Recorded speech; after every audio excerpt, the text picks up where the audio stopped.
আসসালামু আলাইকুম। বাংলাদেশ বেতার, গোপালগঞ্জ। খবর পড়ছি হাফিজা খানম। প্রধান উপদেষ্টা ডক্টর মোহাম্মদ ইউনুস বলেছেন, শহীদ বুদ্ধিজীবীরা ছিলেন পাকিস্তানি শাসক গোষ্ঠীর বিরুদ্ধে আমাদের বুদ্ধিবৃত্তিক লড়াইয়ের সম্মুখ সারির যোদ্ধা। আজ শহীদ বুদ্ধিজীবী দিবস উপলক্ষে গতকাল দেওয়া এক বাণীতে তিনি কথা বলেন। প্রধান উপদেষ্টা বলেন, বুদ্ধিজীবীরা তাদের মেধা ও প্রজ্ঞার প্রয়োগ, সাংস্কৃতিক চর্চা ও ক্ষুরোধার লেখনীর মাধ্যমে জাতিকে ঐক্যবদ্ধ করতে এবং মুক্তিযুদ্ধের পক্ষে জনমত তৈরিতে গুরুত্বপূর্ণ অবদান রাখেন।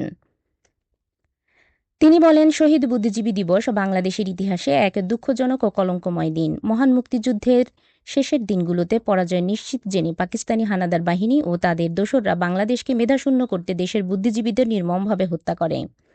ড মোহাম্মদ ইউনুস বলেন, বাঙালি জাতির বিজয়ের প্রাক্কালে হানাদার বাহিনী ও তাদের দোসররা এসব দেশপ্রেমিক শিক্ষাবিদ, সাংবাদিক, সাহিত্যিক, চিকিৎসক, বিজ্ঞানী, আইনজীবী, শিল্পী, প্রকৌশলী, দার্শনিক, রাজনৈতিক ও চিন্তাবিদ সহ দেশের মেধাবী সন্তানদের নির্মমভাবে গুম ও হত্যা করে।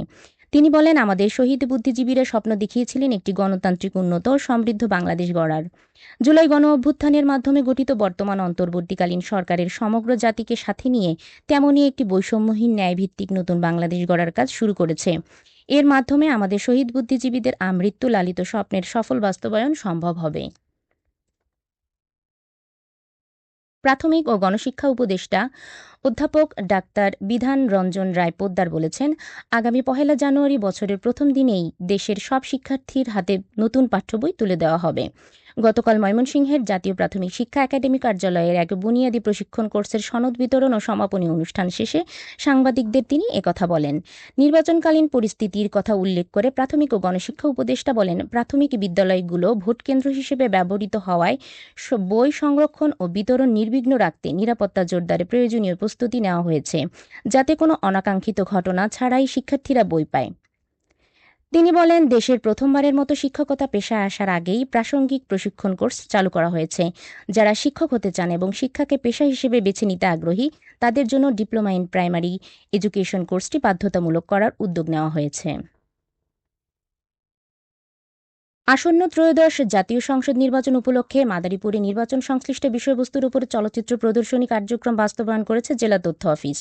গতকাল সন্ধ্যায় মাদারীপুর পৌরসভা ইটেরপুল বাজার এলাকায় এ প্রদর্শনী অনুষ্ঠিত হয়। প্রদর্শনীতে ভোটারদের ভোটাধিকার, নির্বাচন প্রক্রিয়া ও সচেতনতার গুরুত্ব তুলে ধরা হয়। এতে বিভিন্ন শ্রেণী পেশার মানুষ স্বতঃস্ফূর্তভাবে অংশগ্রহণ করেন। এদিকে ত্রয়োদশ জাতীয় সংসদ নির্বাচন ও গণভোট সম্পর্কে সাধারণ মানুষের মধ্যে সচেতনতা বৃদ্ধি ও গণতান্ত্রিক প্রক্রিয়া সম্পর্কে ধারণা ছড়িয়ে দিতে শরীয়তপুরে চলচ্চিত্র প্রদর্শনীর আয়োজন করেছে জেলা তথ্য অফিস। গতকাল বিকেলে সদর উপজেলার বিনোদপুর ইউনিয়নের গয়াতলা বাজারে এ চলচ্চিত্র প্রদর্শনী অনুষ্ঠিত হয়।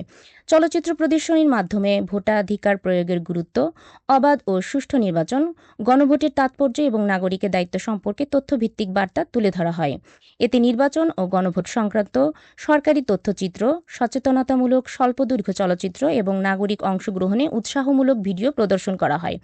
প্রদর্শনী চলাকালে উপস্থিত দর্শনার্থীরা মনোযোগ সহকারে চলচ্চিত্র উপভোগ করেন এবং নির্বাচন ও গণভোট বিষয়ে আগ্রহ প্রকাশ করেন। স্থানীয় জনপ্রতিনিধি, শিক্ষক, শিক্ষার্থী, ব্যবসায়ী সহ নানা শ্রেণী পেশার মানুষ স্বতঃস্ফূর্তভাবে অংশগ্রহণ করেন। জাতীয় সংসদ নির্বাচনে ঢাকা-৮ আসনের স্বতন্ত্র প্রার্থী ইনকিলাব মঞ্চের মুখপাত্র শরীফ ওসমান হাদির উপর হামলার প্রতিবাদে গোপালগঞ্জে বিক্ষোভ মিছিল করেছে জাতীয় নাগরিক পার্টির নেতাকর্মীরা।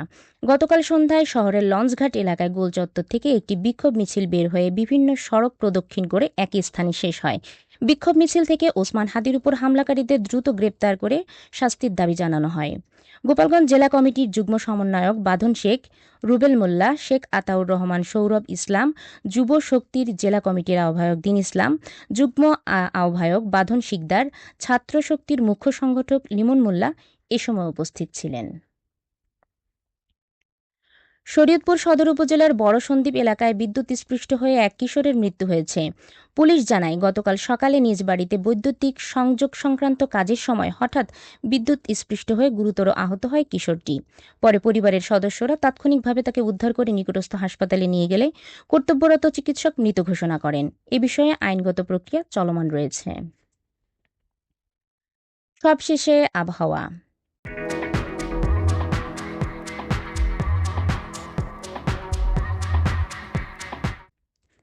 আজ সন্ধ্যা ৬টা পর্যন্ত আবহাওয়ার পূর্বাভাসে বলা হয়েছে দেশের অভ্যন্তরীণ নদীবন্দর সমূহের জন্য কোনো সতর্কবার্তা নেই এবং কোনো সংকেত দেখাতে হবে না। খবর শেষ হলো। আমাদের পরবর্তী খবর প্রচারিত হবে আগামীকাল সকাল ৮টা ৩০ মিনিটে বাংলায়।